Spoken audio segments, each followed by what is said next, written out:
Good morning friends. GST platform के YouTube channel में आप सभी का स्वागत है। जी हाँ फ्रेंड्स, जीएसटीआर 3B की जो रिटर्न है उसके अंदर एक नया चेंज, एक नया टेबल जो है वो इंसर्ट किया जाएगा। वो टेबल क्या है और ये चेंज क्यों होगा? ये चेंज होगा क्योंकि नोटिफिकेशन 17/2021 जो कि इशू किया गया था 18 नवंबर 2021 को, जो इंप्लीमेंट हो चुका है 1 जनवरी से, उसके अंदर जो चेंजेस किए गए थे टैक्स को पे करने के लिए, और उसमें जो 3B के अंदर डिटेल्स जाना है उसको फैसिलिटेट करना है।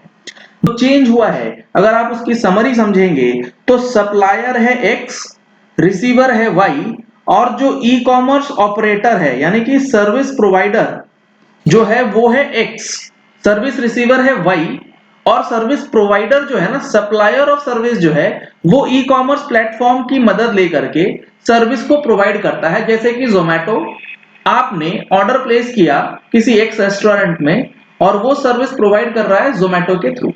तो यहां पर जो ये ट्रांजैक्शन होता है इसके अंदर 1 जनवरी से जोमेटो की यानी कि ई कॉमर्स ऑपरेटर की लायबिलिटी बना दी गई है कि जो भी ट्रांजैक्शंस, जो भी सप्लाई ऑफ सर्विसेज किसी भी रेस्टोरेंट सर्विसेज के द्वारा करी जाती है, रेस्टोरेंट सर्विस सिर्फ एग्जांपल है, इसके अंदर और भी काफी सारी सर्विसेज जो हैं 1 जनवरी से नोटिफाई कर दी गई है।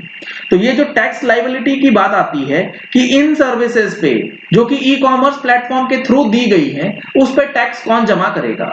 अभी 1 जनवरी से नियम बदल चुका है कि इसके ऊपर जो टैक्स का पेमेंट करना है, ये करना है किसे? ये पेमेंट करना है ई कॉमर्स ऑपरेटर को, ना कि सप्लायर को। तो इसके लिए अब जीएसटीआर 3B के अंदर नए टेबल्स जो हैं वो ला दिए गए, क्योंकि अभी तक इसके ऊपर टैक्स का पेमेंट सप्लायर ऑफ सर्विस कर रहा था, लेकिन अब सप्लायर ऑफ सर्विस की लायबिलिटी नहीं है इन सर्विसेज के ऊपर। तो ये सारी चीजें हम लोगों ने अपने टैक्स मैगजीन में ऑलरेडी कवर किया था। अगर आप लोगों ने टैक्स मैगजीन का सब्सक्रिप्शन नहीं लिया है तो दिए गए नंबर्स पे कॉल करके, व्हाट्सएप करके आप टैक्स मैगजीन का सब्सक्रिप्शन ले सकते हैं।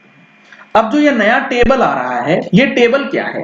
To comply with the notification issued, जो मैंने आपको बताया, क्योंकि टैक्स लायबिलिटी सप्लायर से हटके ई कॉमर्स के ऊपर आ गई।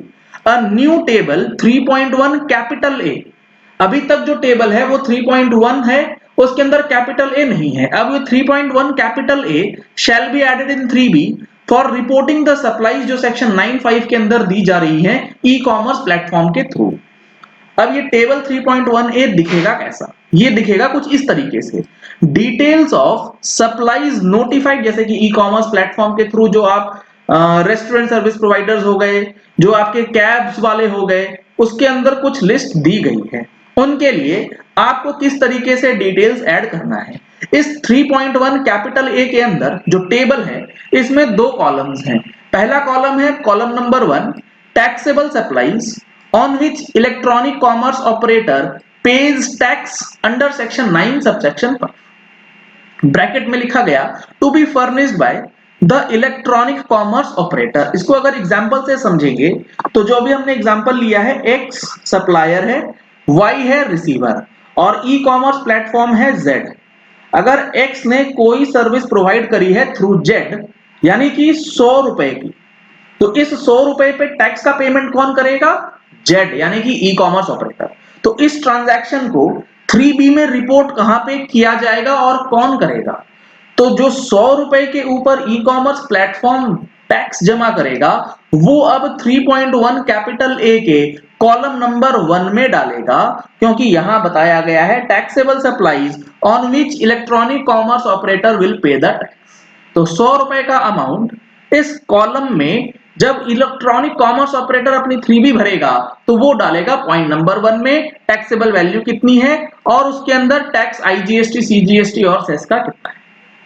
पॉइंट नंबर 2 है taxable supplies made by registered person through electronic commerce operator on which electronic commerce operator is required to pay tax under section 9 subsection 5। इसको यहीं से रिकंसाइल भी करवाने की तैयारी हो गई।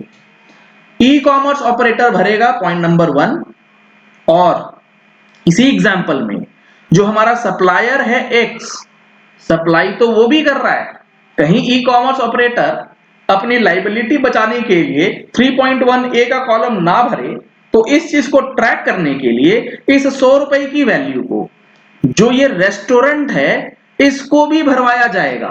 उसे भरना होगा 3.1 कैपिटल ए के पॉइंट नंबर 2 में।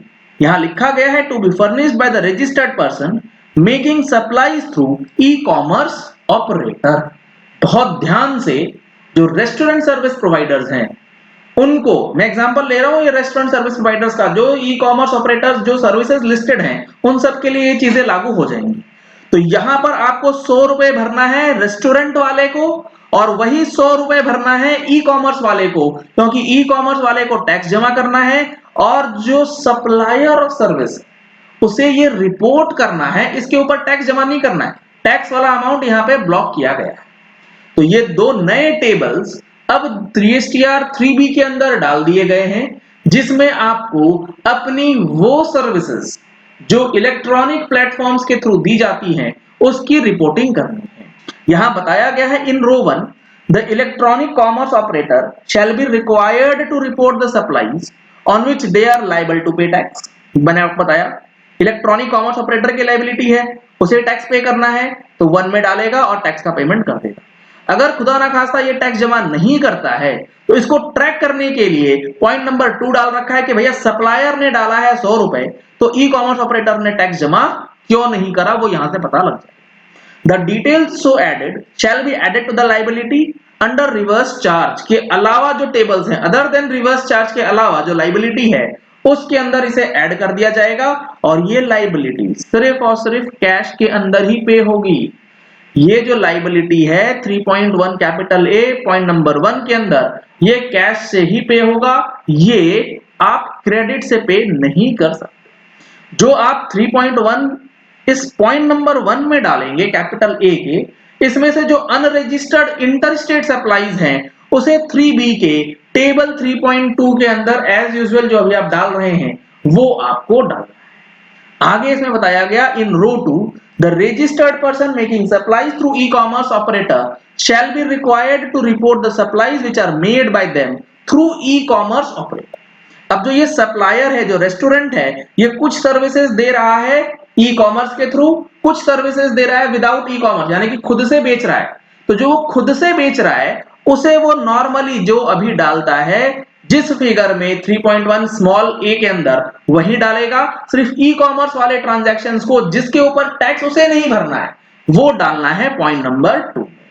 The values auto drafted in 3.1A and 3.1C from GSTR 1 include the supplies which are made through e-commerce operators।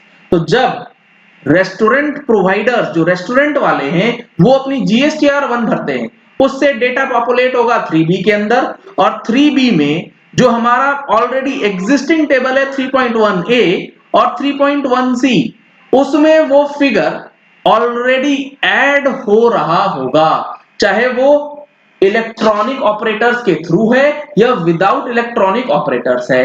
तो अब आपको 3B भरते समय इलेक्ट्रॉनिक ऑपरेटर्स का अमाउंट जो है 3.1A से हटाना पड़ेगा और उसे 3.1 कैपिटल ए के अंदर पॉइंट नंबर 2 में जो है वो इंक्लूड करना। बहुत सावधानी से 3B को भरने का तरीका जो है अब बदल जाएगा। An electronic commerce operator liable to pay tax should reduce such supplies from 3.1A and report in 3.1 capital A1 और जो सप्लायर है वो 3.1C से हटाएगा और 3.1A में कॉलम नंबर 2 के अंदर जो है वो डाल देगा। 3.1C में इसीलिए आ रहा है क्योंकि लाइबिलिटी यहां पर सप्लायर की तो बनती नहीं है, इसीलिए 1A में वो नहीं जाता है। तो ये बहुत ही इंपॉर्टेंट चेंज 3B के अंदर जो है कर दिया गया है और इसके अंदर आपको किस तरीके से फाइलिंग करनी है ये अब आपको पता होना चाहिए, नहीं तो गलती एकदम होगी इस वाले टेबल के अंदर। चलिए इस वीडियो को यही एंड करते हैं। आशा करते हैं कि आपको ये चीजें क्लियर हो गई होंगी कि 3B में जो ये चेंजेस है ये किस तरीके से इंपैक्ट करेगा। Thank you and have